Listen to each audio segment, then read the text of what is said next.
millions and millions and millions of dollars plus downtime that could rival the entire time the attraction was under development. That's what we're hearing regarding Disney's latest, Tiana's Bayou Adventure in Disney World and Disneyland, with a disastrous behind-the-scenes situation.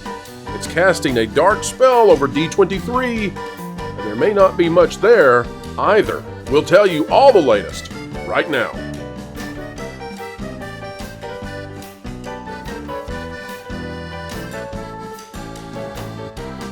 Hello folks and TGIF, welcome back to the Pro Channel where we have smiles on our faces even if you sometimes cannot see them. Jonas, you're so giddy with excitement today, I can just tell, aren't you? Absolutely. All right, well we have of course a great panel, although greater than all of us, Lorena Creole joining us to talk Disney parks, but also Vash Sky and also Jonas, who is always smiling behind that avatar. Folks, we'll be talking about Disney parks, and we're doing this one day ahead of D23 with major exclusives here that you will hear nowhere else. Bringing these to you first, and happy to do so. We want to let you know, though, that we are going to be discussing some things that get us into rumor and speculation territory. Everything in this video, take with a grain of salt.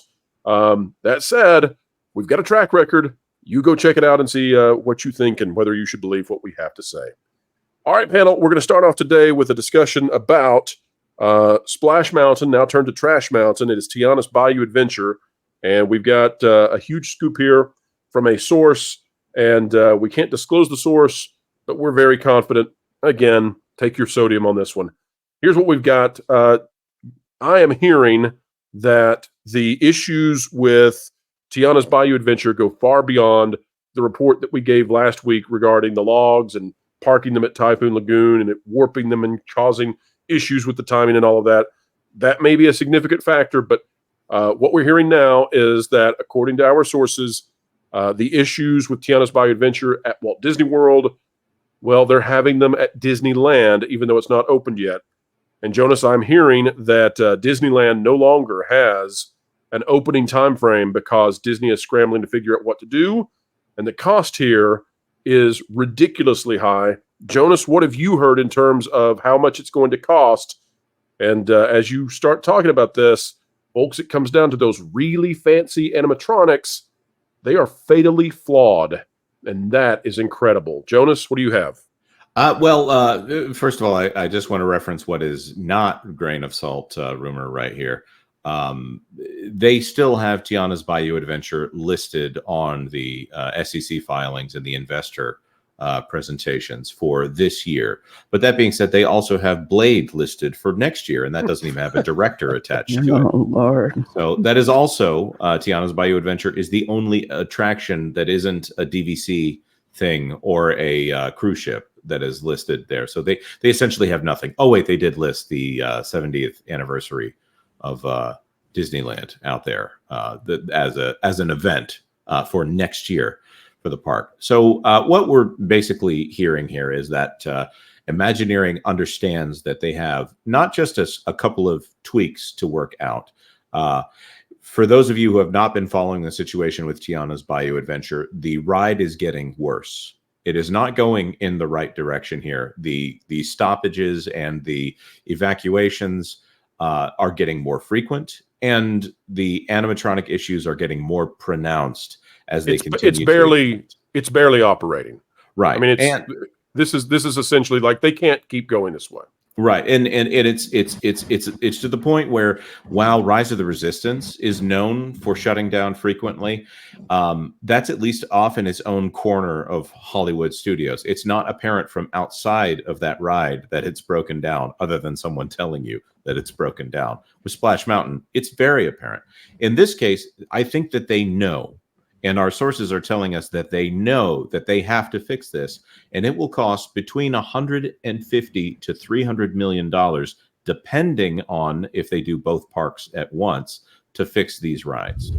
And that is an astronomical amount of money. Even when we thought that they were doing the $60 billion over 10 years and they divided them up by a park apiece, that would eat up most of that budget for each park. Well, turbocharged, right? Lorena, you work in engineering, and we're hearing that the animatronics, which were touted and they had that PR push to show you how great Walt Disney Imagineering is. We had behind the scenes looks at these animatronics. They are essentially, I mean, I guess they're fixable. You have enough money, but they've been designed in such a way that they are fatally flawed. They're going to have to scrap the majority of the animatronics because of how poorly they were constructed. Not only that, Lorena, but the only animatronics that may be able to be kept are these third-party animatronics, some of these little stuffed animals and okra stalks that are essentially just stuffed animals on a swinging back and forth, single mechanism. Those might be able to stay, but these very expensive, latest and greatest Disney animatronics, the Tiana, especially the one outside, I'm hearing, the Lewis and all of this stuff, not going to work. Lorena, what can you add to this in terms of, the engineering aspect? I don't understand how this could have gotten this far down the road and they actually shipped these things out and nobody said, whoa, we need to test these under the Florida conditions and the conditions inside these buildings. Are you shocked at this, Lorena? I'm shocked, but let's put it this way. I'm shocked, but I'm not shocked. Because usually here's the deal when it comes to engineering. There's this joke that says eventually you have to yeet the engineer. That's because when something goes wrong, it's usually like, we need more time to test this. We need to test this in the conditions that replicate the operating conditions this is going to be in. Then you have some people who are further up in pay grade than you saying it's got to get done. And I've been in that position where I've been the engineer that says, okay, I have laid out all the evidence that tells you put this into production right now with what you're asking, it's going to fail. So do you want to push the schedule out so we can do it right, or let it fail in production? And then guess what? You have to go and do it over. And 9 times out of 10, they'll basically say, yeah, we just want to go push it out there. What's the worst that could happen? So I'm pretty sure that there were engineers who vetoed this, but they got overruled. And that's the upsetting part, because they're attached to this project that is failing on all levels. It should not be failing like this whatsoever, which shows how it was rushed through every stage. You had the cast members and the annual pass holders and basically the guests doing the beta test for them. That should not be happening at all. This is the thing. We got so much pushback. All of us got so much pushback online when they were doing quote unquote testing. When it's at the public phase of testing, that's not testing. That's supposed to be previews. Yeah. So this has been described to me as worse than the test track fiasco when they first tried to launch that. It's also been described to me as a multi-$100 million Luigi's Flying Tires situation. Vash, walk us through just what a pain this is going to be in terms of stripping out the old animatronics, installing new ones that are going to have to be redesigned with new parameters put in place to protect them and keep them functioning. What are we talking about in terms of how long these rides will have to be down or delayed? What kind of deal is this? Well, it's, do you want it done right? Or do you want it done as maybe as I don't know, like a scalpel as possible? I think what they might opt to do, if it is with the animatronics themselves, I think they would opt to just take out each one by one, in a similar fashion that we see sometimes they do maintenance on animatronics for, like Pirates of the Caribbean, for example, or Haunted Mansion. You'll see that, hey, that pirate's missing. I wonder where he went, and it's just in the back room for maintenance. I could see them doing something like this, because right now Magic Kingdom is at a capacity. It has capacity issues at the moment, and obviously they're trying to provide as much capacity as possible for this multi-pass lightning lane feature that they have. And by the way, I'm hearing that the issues with Tiana are so profound that they're actually padding a little bit their virtual queues in such a way that when people actually do redeem their virtual queues, they'll note that there's almost nobody in the queues. And the restrictions that they would have set on, like Tron, for example, where you can only there's a small window in which you had to actually redeem your virtual queue. That's not the case with Tiana. People have been reporting that they've been able to, go 3, 5, sometimes 11 hours after their virtual queue was called and ride 11. I'm sorry, Vash. You caught me off guard with 11 hours. That's like, just come when you want at this point. Anytime. Yes. Just show up. Please. We beg you to try to ride this ride. Right. And the only reasonable conclusion one could have is, oh my goodness, they're attempting to account for the expected downtime that this attraction will incur every single day. So it's no surprise to me that they want to do something about it. The problem is it's kind of a sunk cost fallacy, because we're talking for these two attractions combined for a modest retheme, it might be over, if our estimates are correct, over $500 million. So that's a great point. Vash, they're on a virtual queue because they couldn't run a normal queue. This ride is so dysfunctional, they could not run a normal line because you would have complaints nonstop because of it being down nonstop. This virtual queue is essentially the only way they can try to do this. And oh, by the way, try to hide the lack of demand as people realize, well, this thing doesn't work and it's not worth my time. But this is not the only sort of disastrous situation we have that Disney might be trying to hide. And you're right, $500 million and more downtime apparently for Disney World. No telling how long Tiana's Bayou Adventure will have to go back down for to get this fixed, and no telling how long Disneyland will be delayed. We could go on about this. I mean, I've got so much to talk about, and we will in future videos, about supply and demand, about supply chain issues with getting the parts for these animatronics. It's not easy. It's not expected.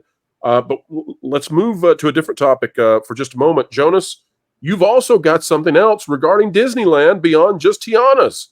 And this is in regards to D23. What do you have there, Jonas? Well, you sure you don't want to do a separate video about that one? We can talk about that. It just keeps raining. Go ahead. All right. So I've been talking to some sources and confirming with people in the know about what might be coming up here at D23. And everybody wants to know what's going to be announced. There was some question about whether or not they were going to stream the parks panel over there on Fortnite, and it wasn't until, first of all, we found out that it would be streamed anywhere. It wasn't until after the fact that we found that out, and then it was revealed by Epic that no, it's just the Fortnite portion. They don't want people showing up disappointed here. And and forgive me 1 second. The Parks panel this year, they're known for their blue sky, and they're known for basically not delivering on anything. I think we're on year 5. Define blue sky for us, Jonas. Blue sky is when they announce something that is so early in the phase of talking about it that they can basically say anything. And they haven't talked about whether or not it will work. They haven't talked about how much it's going to cost. This is the phase at which it's pre-budget. They have not talked about how much it's pre-approval. Right, essentially. So when we talk about the King Thanos ride that's supposed to be out at Avengers Campus, we're 5 years out from the announcement of that. Vash, is that correct? Yeah, we're 5 years out from the original incarnation, which wasn't King Thanos. It was like a Wakanda Avengers adventure kind of attraction. That the King Thanos portion of it wasn't rebranded until I believe 2022, if I'm not mistaken. Mm-hmm. So we're 2 years out from that version of it. We're still waiting on that Mary Poppins ride that Bob Chapek announced in, I believe, also 2020. You'll get it in 2040. What's your rush? Right. So there are some things that are more likely to happen, and then there are some things that literally cannot happen for at least 2 years. First of all, Big Thunder, we're expecting some announcements there. A lot of that is going to be tied up in the redo of Big Thunder Mountain at Walt Disney World. So at least half of it is that. You're getting a projector, folks. Let me just listen. I'm sick of this stuff. You're getting projector effects on Big Thunder. There, we broke it. Good job, Disney. Sorry, D23 attendees. We just beat you to it.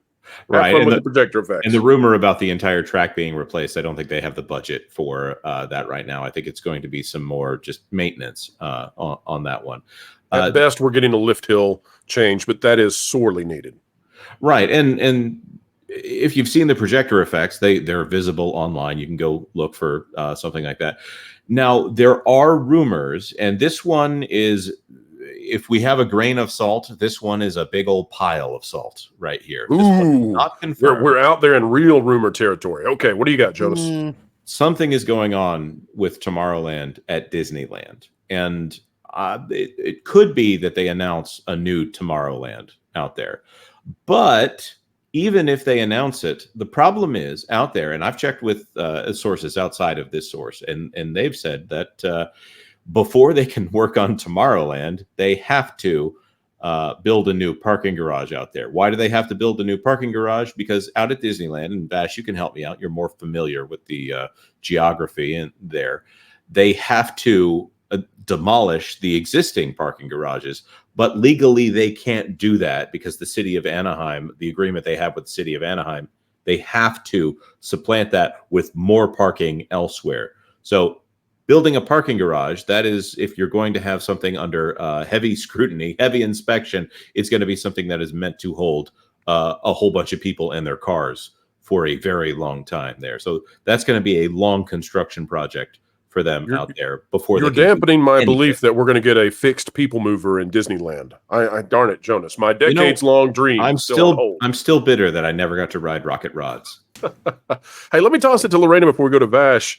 Lorena, your thoughts on this Big Thunder Mountain Railroad, change that we're getting at Disney World? Apparently, we're in pre-announcement, unless I'm wrong about that. You guys correct me if they've announced it and I just didn't see it. But we're down to projector effects, basically. Is that the beyond Big Thunder you were expecting, Lorena? No, I was expecting something to be even better than we have with Big Thunder. And correct me if I'm wrong, but the same A-team that gave us Tiana's Bayou Adventure is working on that. Oh boy! Well, I don't think Carmen's working on this one. Hopefully, Lorena, what's the state of the park? Oh, please, Jonas, please, no. No. Okay, sorry. Don't you let her touch my beloved Big Thunder. Don't you do it. I'm just going to say that right now, the big checks for Imagineering, the A-team, is over there at another three-letter agency. That would be the OLC right now. So the big checks for Imagineering are out there in Oriental Land Company. Well, if the OLC's business value drops any further, they may need to come on back over. But we'll pay to keep them over there. Lorena, what's the state of the parks right now? My estimation is Disney desperately needs upgrades, and Epic Universe is about to come wipe them out. The stuff that I'm anticipating hearing at D23, and what we're hearing about Tiana's, and what we're hearing about Big Thunder, none of this impresses me. What's the current state of the parks as they sit today, Lorena? Well, at Disney World, between rides not opening on time, rides going down, maintenance issues, the way that the trash is not being handled at all. You've got surly cast members, not all of them, but let's just say the small percentage of them are making it look bad for the others. And I have never seen so many combative cast members before, ever. And Lorena, did you see that report? Did you see the one on X today where the young Brazilian girl was chewed out by a cast member for wearing Splash Mountain apparel? Yes, did you I see saw that? My gosh, what a horrible look for Disney if that's true. It was terrible, and I've never seen that, which is why I had posted on X. I said, if you ever run into a problem like this is how you address it. She needs to just find you. She needs next time that happens, folks. If that happens to you, you see if Lorena's in the park and you get her on your side. She'll help you deal with this because she knows how to navigate. Unfortunately, these sorts of situations. Yeah, unfortunately, they're very few and far between. But when they happen, it's not good. But Disney World, the attendance is scarily down. I don't know what it's going to be like for the Halloween party tomorrow night, because I believe that one is sold out. But switching over to Universal, even though it was hot, people seemed happy to be there. People are all in the Epic Universe Preview Center just drooling over the the screen that they have, the scale model that they have, the merchandise that's out there, especially the merchandise for Super Nintendo World. That corner always is busy, full of people. They had the Mega Movie Parade today, which I finally got to live stream. And between the theming and between just the T-Rex animatronic is insane. It is absolutely insane. It goes by you and you feel like you're in the film Jurassic Park with the drool coming out, the T-Rex and the roaring that the T-Rex does. And they've got the little baby velociraptors that, some of the team members have. And they're blinking, they're turning around, looking at you, they're obviously moving, and there's so many exciting things that's going on over at Universal. You can feel the energy over there. And with Epic Universe, I honestly, this is just me, okay, putting on my tinfoil mini ears, I honestly believe that Epic Universe is going to drop that date after D23 is over. Well, and I'll say this too, we're looking at the Disney stock cratering over basically this low attendance at Disney parks. I don't see anything ready to combat against Epic Universe, and I don't see anything at D23 that's going to change my mind. Vash, I want to give you the last word on this. Going back to Disneyland for a moment, Yep. Jonas is saying that before they can really do a whole lot, they've got to build an entire parking garage. Can you Absolutely. explain the whole situation here? What's going on? Yeah, not surprised about that. I've actually been reporting for years now that any major enhancement that would come to the Disneyland Resort, any major expansion would have to be predicated by a parking garage. Just And the include reason- an expansion to California Adventure if they want to do anything with Disneyland Forward? Absolutely, I would we're stuck absolutely then, have to Vash. say that. So Well, whatever they announce, we're stuck. We're stuck, and the reason why I say that is because, well, back when DCA didn't exist, back when it was a parking lot, remember that was about 19,000 spaces at full build out. Well, then they replaced that parking lot with Disney's California Adventure. That added with the Mickey and Friends parking structure, that was about 10,000 spaces there. Then they had Toy Story Lot, which was about 7.5 thousand spaces, and then Pixar Pals in, I believe, 2018, 2019 with 6.5 thousand spaces. And folks, So we've in only case had you a think that he's done gain. research on this, I just want to clarify. Vash is an encyclopedia of parking spaces all throughout the country. You name a random Sears, you name a random mall in Michigan, he's got it. Go ahead, Vash. Well, and the reason why I've done so much research on this is because we've only had a net gain of, let's say, about 5,000 parking spaces. However, we've added many expansions on since that parking lot that used to occupy DCA. We've added, well, a whole new park in DCA, Cars Land, Star Wars Galaxy's Edge, and Adventures Campus. So the only expansion that could come via a new land or something, well, people have to park to get there. And so you have to build a new structure. This is why Eastern Gateway back in the day was so important, because it not only provided more parking capacity, but it also it relocated some of the expansion space that could be used that are being occupied currently for like the bus drop-off area, for example, or the Uber drop-off. Disneyland would like to, use those specific spots as more expansion space for DCA specifically, but they can't do that unless they have a new parking structure with a whole new infrastructural package. Well, you are the Rain Man of parking garages, Vash. I have never been so well educated on Disneyland's quagmire that they're in, and it all has to do with parking garages. But my, oh my, there's a quagmire all over the place. Folks, what would you say? A full breadth of issues at Disney that we've tried to relay to you ahead of D23 so that we can get ahead of this. As Jonas was alluding to, typically these would be different videos because they're different topics. But we need to rush this out the door to make sure that we're keeping you ahead of the culture curve and getting ahead of announcements that might be made. Although I seriously doubt Disney's going to come out and say, guys, we screwed the pooch on Tiana's, man. These robots don't work. We got to stop cramming these. We got to stop cramming these parts in here and breaking them. Darn it! All right. Well, one thing we can tell you, folks, is if there's any cramming to be done, it should be you cramming and scrambling to get over to some of these channels and subscribing to our wonderful panelists. Lorena, tell the folks out there where they can find you.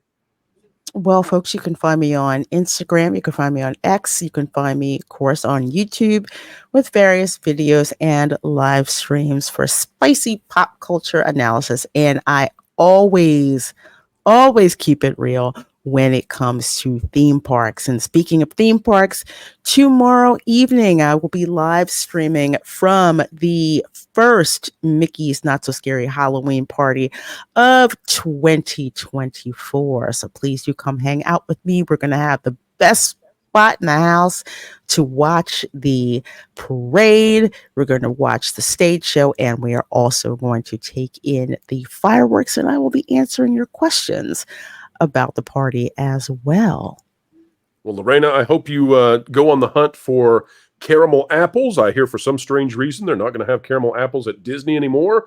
And folks, if you say it's pronounced caramel, well, you're wrong. I don't care what you say. But no, Lorena, it's real. I don't know what's going on. They might have candy apples, but I don't know who decided they're dangerous. But no caramel apples. Weird, strange.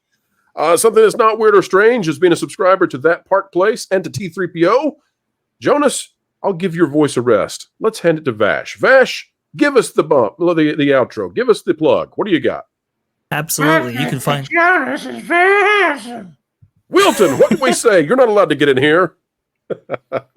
Wilton, that troll. Well, you can find Jonas and I on That Park Place, producing at least two videos every single day for you, regular content, and a live stream at noon Eastern on Thursdays. And you can find me on That Pod Place, producing content every single day. And also live streams following the Pro Show at 2:30 p.m. Eastern on Tuesdays.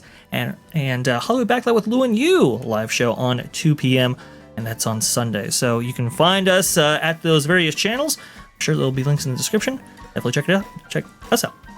And folks, before we go, I do have to give a compliment to Jonas. He's been working overtime, collecting all kinds of information from various sources, and you don't know what he's onto yet, but he is onto something.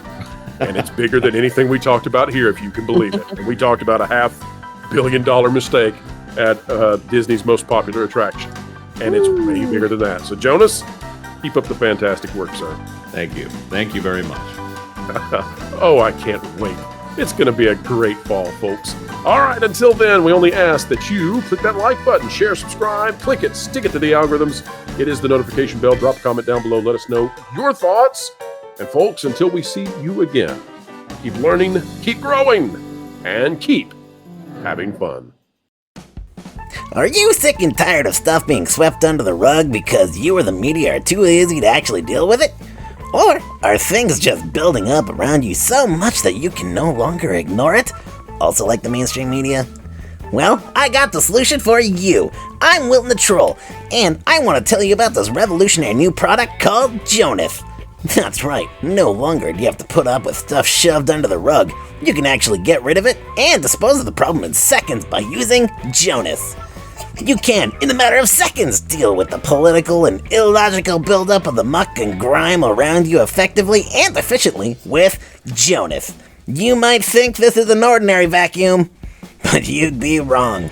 You can clean up and remove from one end, but Jonas, he actually works from both ends. From the back end, Jonas can blow a whole bunch of hot air, and that's cool. Remember, folks, if you actually want to deal with the dirt and grime the mainstream media has been neglectful about, get Jonas, 'cause Jonas sucks.